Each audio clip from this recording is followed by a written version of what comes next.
O som da risada de Magnus Blackwood ecoou pelo salão de baile de sua cobertura triplex, como o estalar de um chicote, silenciando a orquestra de jazz e fazendo com que 50 das pessoas mais ricas do mundo parassem suas conversas triviais. Magnus, um magnata da tecnologia conhecido tanto por sua genialidade quanto por sua crueldade sádica, estava em pé sobre uma mesa de mogno, segurando uma taça de champanhe que custava mais do que uma casa popular. Atrás dele, reluzindo sob as luzes dos lustres de cristal, estava o Titã, um cofre de titânio e vidro blindado, uma fortaleza impenetrável desenhada pelos melhores engenheiros de segurança do planeta. Dentro do cofre, visíveis e tentadores, estavam empilhados maços de dólares, barras de ouro e diamantes não lapidados, totalizando a quantia obscena de 100 milhões de dólares.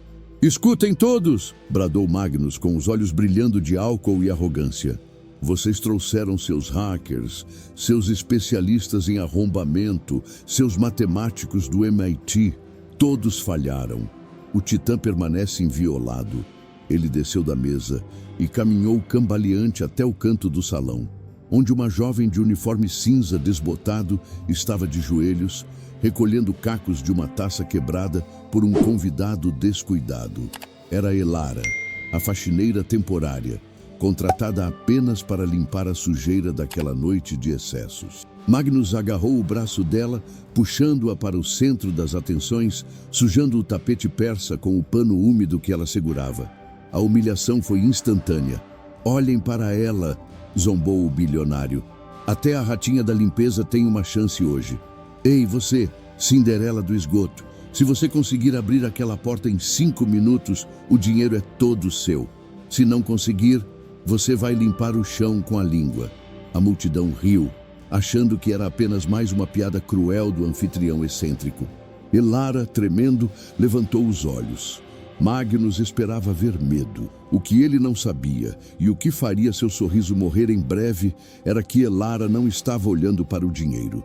Ela estava olhando para a fechadura do cofre, e ela a reconheceu. Porque aquele cofre não tinha sido desenhado por engenheiros alemães ou japoneses.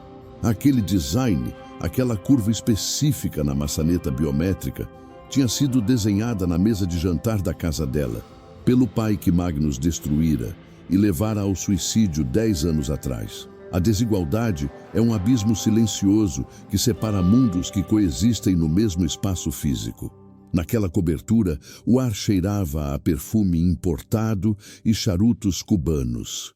Mas para Elara, o cheiro predominante era o da própria sobrevivência. Ela aceitara aquele bico humilhante porque o aluguel estava 3 meses atrasado e sua irmãzinha precisava de remédios que o posto de saúde não fornecia. Ser invisível era sua defesa. Ela aprendeu a limpar sem ser notada, a desviar de olhares maliciosos, a engolir a raiva seca que arranhava sua garganta. Mas a invisibilidade acabou no momento em que Magnus a arrastou para o centro do palco. O desafio proposto não era uma oportunidade, era um espetáculo de degradação. Magnus queria provar que o dinheiro era o único Deus e que a pobreza era sinônimo de incompetência. Ele acreditava que Elara era apenas um corpo sem mente, uma ferramenta descartável. O cofre, o Titã, era a obra-prima de segurança da empresa de Magnus, a Blackwood Security. Era vendido como inexpugnável. Tinha reconhecimento de íris, voz, impressão digital e um código algorítmico que mudava a cada 10 segundos. Ninguém na sala, nem os gênios da computação que tentaram antes, conseguiu passar da primeira barreira. Mas o destino é um roteirista irônico. Magnus roubou a patente daquele cofre. Ele roubou o projeto de um inventor brilhante e ingênuo que morreu na miséria, sem nunca ver sua criação ganhar vida. Esse inventor era o pai de Elara, e ele havia deixado para a filha não uma herança em dinheiro, mas um segredo. Um backdoor, uma falha intencional no design, uma chave mestra escondida na própria estrutura da máquina, caso ela caísse em mãos erradas. E agora, as mãos erradas estavam oferecendo a ela a chance de recuperar o que era seu por direito de sangue. Esta é a história de como a memória de um pai pode ser mais forte que o aço mais duro do mundo. Antes de vermos Elara caminhar em direção ao monstro de metal, eu quero saber de você. Você acredita que a justiça tarda, mas não falha? Ou que é preciso fazer justiça com as próprias mãos? De qual cidade você está assistindo a esse acerto de contas? Comenta aqui embaixo. Quero conhecer a sua história. O riso da multidão ainda reverberava nas paredes, mas para Elara, o som estava abafado, como se ela estivesse debaixo d'água. O mundo se estreitou em um túnel de visão onde só existiam ela e o cofre prateado. Magnus soltou o braço dela com um empurrão leve, voltando-se para seus convidados com um sorriso de triunfo antecipado. Vamos, querida. O relógio está correndo. 5 minutos para ficar rica ou para limpar o chão como a gata borralheira que você é. Alguém na plateia gritou. Dá uma gorjeta para ela e manda embora, Magnus. O cheiro de água sanitária está estragando meu vinho. Elara sentiu o rosto queimar. A vontade de correr, de fugir daquela cova de leões, era avassaladora. Suas pernas tremiam. Mas então ela olhou para a maçaneta do cofre. Era uma peça de arte moderna, minimalista, mas Elara via além do metal. Ela via as noites em que seu pai, com olheiras profundas e mãos sujas de grafite, desenhava aqueles esquemas na mesa bamba da cozinha. Lembre-se, Elara, ele dizia, toda fortaleza tem uma fraqueza, porque foi construída por homens, e homens são falhos. Eu deixei uma porta dos fundos. Uma canção de ninar mecânica. Ela apertou o pano sujo em suas mãos até os nós dos dedos ficarem brancos. Se ela falhasse, seria humilhada e expulsa sem pagamento. Se ela tentasse e conseguisse, Magnus poderia alegar roubo, poderia chamar a polícia. Era uma armadilha de qualquer jeito, mas a imagem de sua irmã doente em casa lhe deu a coragem que faltava. Ela não tinha nada a perder, exceto o medo. Elara endireitou a coluna. Ela não olhou para Magnus. Ela caminhou lentamente até o cofre, seus tênis gastos fazendo um som abafado no piso de madeira nobre, contrastando com o estalar dos saltos altos das mulheres ao redor. Ela parou diante do Titã. De perto, ele era ainda mais imponente. Uma tela digital solicitava a retina. Um teclado numérico flutuante aguardava um código impossível. 1 minuto já se passou! Gritou Magnus, olhando para o seu relógio de ouro. Ela está paralisada. Acho que ela nem sabe ler os números. A zombaria continuou, mas Elara fechou os olhos por um segundo, bloqueando o ruído externo. Ela precisava se concentrar. Seu pai lhe ensinara que o sistema de travamento acústico do protótipo original respondia a uma frequência específica, uma ressonância que desativava as travas magnéticas de emergência. Não era uma senha digitada, era um som, um ritmo. Ela colocou a mão esquerda sobre o painel lateral do cofre, sentindo a vibração sutil dos processadores internos. Com a mão direita, ela tirou do bolso do avental não uma ferramenta de hacker, mas uma simples colher de metal que ela usava para misturar o produto de limpeza. Magnus viu a colher e gargalhou tão alto que engasgou com a bebida. O que ela vai fazer? Comer o cofre? Senhores, isso é o ápice do entretenimento. Elara ignorou. Ela começou a bater levemente com a colher em pontos específicos da estrutura de titânio. Ting, ting, tong, ting. Não eram batidas aleatórias. Era um código Morse sonoro, uma sequência rítmica que seu pai usava para testar a sensibilidade dos sensores sísmicos da máquina. O cofre, projetado para detectar tentativas de arrombamento por explosivos ou furadeiras, tinha um ponto cego em seu algoritmo de defesa. Ele interpretava aquela sequência específica não como um ataque, mas como um comando de manutenção de fábrica. Ting, tong, ting, ting. A sequência precisava ser perfeita. O silêncio começou a cair sobre o salão, não por respeito, mas por curiosidade mórbida. O que aquela louca estava fazendo? Elara suava frio. Faltava o último toque. O toque que simularia a assinatura do Criador. Ela respirou fundo e bateu a colher com força na base da maçaneta. O som ressoou, límpido e agudo. Por um segundo, nada aconteceu. Magnus abriu a boca para decretar o fim do tempo e a humilhação final. Mas então, as luzes vermelhas do painel digital piscaram. Ficaram amarelas. E com um suspiro hidráulico que soou como um monstro de metal exalando, as luzes ficaram verdes.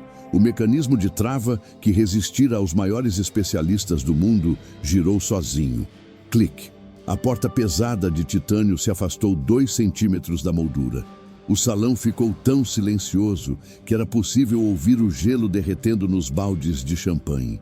O sorriso de Magnus desapareceu, substituído por uma máscara de choque absoluto e terror.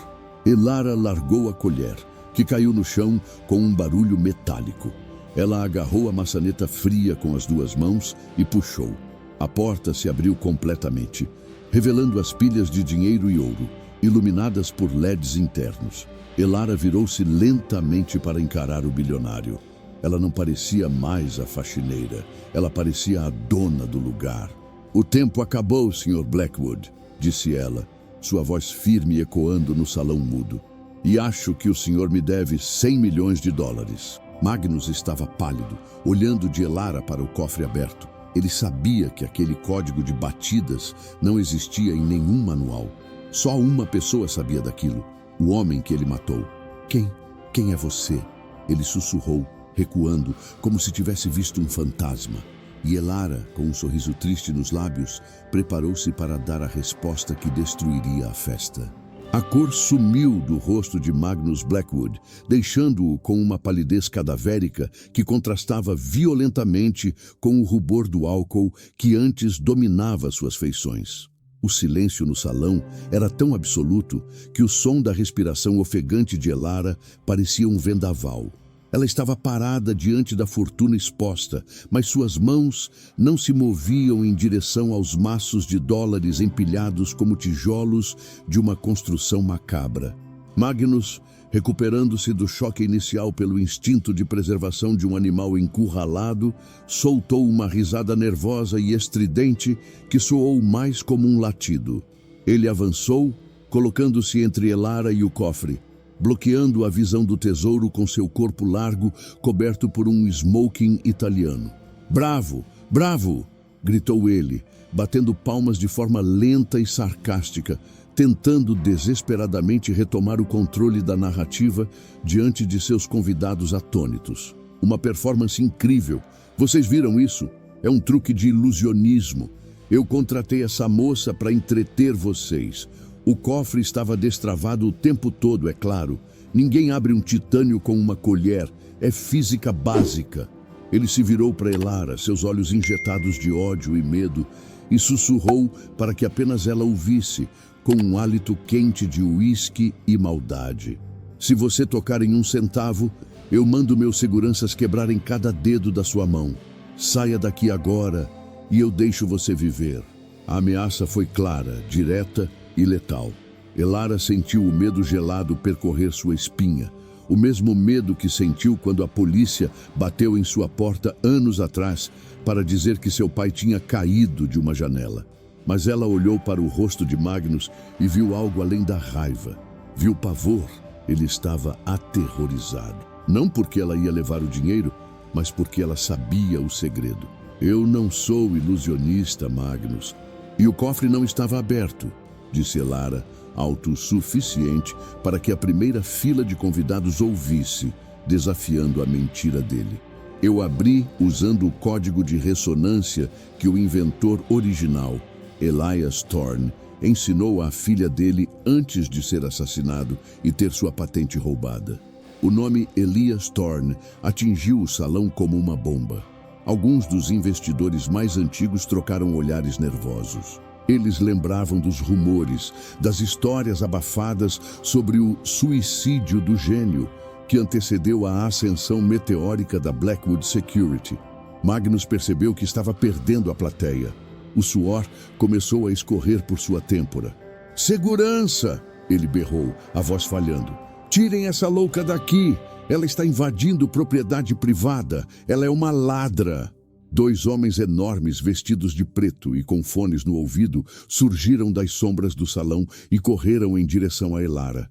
A multidão recuou, abrindo espaço, ninguém disposto a intervir em favor da faxineira. Elara sabia que tinha segundos antes de ser arrastada e provavelmente desaparecida nos fundos do prédio. Ela não olhou para o dinheiro. Ela sabia que não sairia dali com as notas. O dinheiro era pesado demais, sujo demais. Ela olhou para o fundo do cofre. Atrás das pilhas de ouro, escondido na sombra de uma prateleira, havia um objeto que destoava de toda aquela riqueza. Não era uma joia, era um caderno. Um caderno de capa de couro azul, velho e desgastado, com manchas de café e óleo. O caderno de laboratório de seu pai. O caderno onde ele anotava não apenas seus inventos, mas suas reuniões, suas suspeitas e as ameaças que recebia de Magnus. Magnus guardara aquilo não por valor, mas como um troféu, uma lembrança de sua vitória sobre o homem que destruiu. Elara mergulhou para dentro do cofre, não para pegar o ouro, mas para pegar a verdade. Não! Gritou Magnus, percebendo o alvo dela. Ele tentou agarrar a perna dela, mas escorregou no piso polido. Elara alcançou o caderno. Seus dedos fecharam-se sobre o couro familiar. No momento em que ela o puxou, uma sirene ensurdecedora disparou dentro da cobertura. Magnus, em sua paranoia, havia instalado um sensor de peso sob o caderno, uma armadilha para garantir que se alguém roubasse seu troféu, não saísse vivo. As luzes do salão ficaram vermelhas. Portas de aço começaram a descer nas saídas, selando a cobertura como um bunker. Os convidados começaram a gritar em pânico. Os seguranças alcançaram Elara, agarrando seus braços com violência, torcendo-os para trás. O caderno caiu no chão. Magnus levantou-se, arrumando o terno, com um sorriso demoníaco iluminado pela luz de emergência vermelha. Você cometeu um erro fatal, ratinha, disse ele, caminhando até o caderno e pegando-o. Você ativou o protocolo de contenção. Agora, ninguém entra e ninguém sai. E eu não preciso mais de testemunhas. Ele olhou para os convidados aterrorizados, homens e mulheres da elite que agora eram prisioneiros de um megalomaníaco. Senhores, peço desculpas pelo transtorno. Parece que temos uma terrorista industrial entre nós. Meus homens vão resolver isso na sala ao lado. Ele fez um sinal para os seguranças levarem Elara para o escritório privado, longe dos olhos do público. Elara foi arrastada, chutando e gritando. Ele matou meu pai. Esse caderno prova tudo. Leiam a página 42, a data da morte. Mas ninguém se moveu. O medo de Magnus era maior que a moralidade deles. Elara foi jogada dentro do escritório, caindo sobre o tapete grosso. A porta se fechou, abafando os gritos da festa. Magnus entrou logo em seguida, trancando a porta. Ele segurava o caderno em uma mão e, na outra, tirou de uma gaveta da mesa um revólver prateado. O jogo de gato e rato tinha acabado. Agora era uma execução. Você é igual ao seu pai, disse Magnus, acariciando a arma. Brilhante, mas ingênua.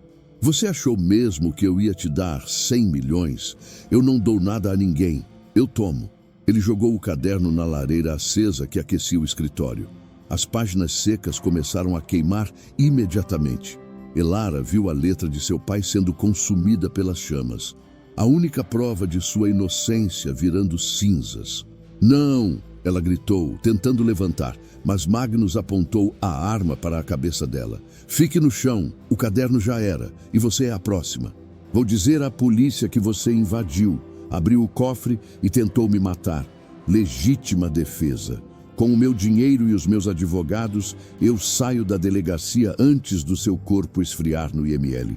Elara olhou para o fogo, depois para a arma e depois para os olhos de Magnus. Ela viu a escuridão infinita de um homem sem alma. Mas então ela lembrou de algo. Algo que seu pai lhe dissera sobre o protótipo do cofre. algo que não estava no caderno, mas na estrutura da máquina que Magnus tinha instalado ali mesmo, na parede do escritório, como uma extensão do cofre principal. Você esqueceu uma coisa, Magnus, disse Elara, sua voz tremendo, mas clara. Magnus riu, engatilhando a arma. O quê? Sua oração final? Não, disse ela. O sistema de ventilação do cofre. Meu pai projetou o Titã para ser hermético em caso de ataque químico. Mas ele também projetou um sistema de purga de emergência que inverte o fluxo de ar. Ela olhou para o painel de controle na parede atrás de Magnus, onde uma luzinha azul piscava. Quando eu bati com a colher, eu não apenas abri a porta, eu ativei a sequência de purga. Magnus franziu a testa. Do que você está falando? De repente, um som de sucção violenta começou a vir de dentro da parede. O ar do escritório começou a ser sugado para dentro dos dutos com uma força de furacão. Papéis voaram, quadros bateram na parede. Magnus desequilibrou-se. O que você fez? Ele gritou, lutando contra o vento. Eu tirei o oxigênio, disse Elara, segurando-se no pé da mesa pesada de carvalho. Em 30 segundos, esta sala vai virar um vácuo. Se você atirar, a explosão da pólvora sem ar vai sair pela culatra ou não vai acontecer. De qualquer jeito, você vai desmaiar antes de mim, porque o álcool no seu sangue diminui sua resistência à hipóxia. Era uma aposta arriscada, baseada em teoria e desespero. Mas o medo nos olhos de Magnus confirmou que ele sabia que o sistema de segurança roubado era capaz de matar seu dono. O som agudo da sucção de ar era a única coisa que se ouvia no escritório hermeticamente fechado. Um ruído mecânico que sinalizava a morte lenta por asfixia. Magnus tentou levantar o braço para mirar a arma, mas seus músculos não obedeciam. A hipóxia, acelerada pelo álcool em seu sangue, atingiu seu cérebro como uma marreta. A visão dele escureceu nas bordas, transformando Elara em um vulto distante. Ele puxou o gatilho num último espasmo de ódio. Clique! A arma não disparou. A falta de oxigênio, ou talvez a pura incompetência motora de um homem moribundo, salvaram Elara. O revólver escorregou dos dedos dele, batendo no chão. Magnus caiu de joelhos, levando as mãos à garganta, a boca abrindo e fechando como um peixe fora d'água, tentando sugar um ar que não existia mais. Ele olhou para Elara uma última vez, seus olhos injetados de sangue suplicando por misericórdia. A arrogância finalmente substituída pelo terror primitivo da extinção. Elara, tonta e com o peito doendo, manteve-se abaixada, respirando superficialmente o pouco de oxigênio que restava rente ao solo. Ela viu o homem que destruiu sua família desabar, o rosto batendo no tapete, inconsciente. O monstro estava neutralizado, mas ela também estava presa. Sua consciência começou a falhar. O escuro veio. Segundos, ou talvez minutos depois, um estrondo metálico a despertou. O sistema de segurança, detectando que os sinais vitais dos ocupantes da sala haviam caído para níveis críticos, ativou o protocolo final de preservação de vida, destravamento automático. As portas de aço se abriram com um chiado pneumático, e o ar fresco do salão invadiu o escritório, trazendo consigo o som de sirenes e gritos. Elara tossiu, puxando o ar com força, seus pulmões ardendo com a reentrada do oxigênio. Homens da equipe tática da polícia, vestindo máscaras de gás, invadiram a sala, armas apontadas para todos os lados. Eles encontraram Magnus caído, a arma ao lado dele, e Elara encolhida perto da mesa. "Mãos para cima!" gritou um oficial. Elara levantou as mãos trêmulas. Ele confessou, ela sussurrou a voz rouca. O policial olhou para Magnus, depois para a arma, depois para o cofre aberto. "Levem o homem para a ambulância sob custódia. E a moça também." Enquanto era levada para fora em uma maca, Elara viu o salão de festas. Os convidados não tinham ido embora. Eles estavam parados, em silêncio, olhando para uma tela gigante que Magnus usava para apresentações. A tela não estava preta. Ela exibia uma gravação de vídeo granulada, mas com áudio cristalino. "Eu não dou nada a ninguém, eu tomo. A voz de Magnus ecoava no salão. Você é igual ao seu pai, brilhante, mas ingênua. Elara percebeu o que tinha acontecido. O backdoor que seu pai instalou não era apenas a abertura mecânica, era uma caixa preta. Ao ativar o protocolo de emergência com a colher, Elara não apenas abriu a porta e ligou a purga de ar. Ela ativou a transmissão ao vivo de tudo o que acontecia dentro da sala de segurança para os monitores externos. O pai dela sabia que Magnus tentaria silenciar qualquer um que descobrisse o segredo. Então ele garantiu que o segredo fosse gritado para o mundo. A confissão de assassinato, a ameaça com a arma, a tentativa de homicídio de Elara, tudo tinha sido transmitido em tempo real para a elite da cidade e gravado nos servidores da nuvem. Não havia advogado no mundo que pudesse salvar Magnus Blackwood daquela evidência. 3 meses depois, a manchete do jornal financeiro dizia: Império Blackwood desmorona. Patentes devolvidas à família do inventor original após escândalo de assassinato. Magnus estava em coma induzido no hospital penitenciário, com danos cerebrais permanentes devido à hipóxia prolongada. Ele sobrevivera, mas ficaria preso dentro da própria mente para sempre. Uma justiça poética para alguém que prendeu tantos em contratos e mentiras. Elara não ficou com os 100 milhões de dólares em dinheiro vivo que estavam no cofre. Aquele dinheiro foi apreendido como prova de lavagem de dinheiro, mas ela ganhou algo muito maior. A justiça reconheceu a patente do cofre e de dezenas de outras invenções de Elias Thorne como propriedade legítima de sua filha.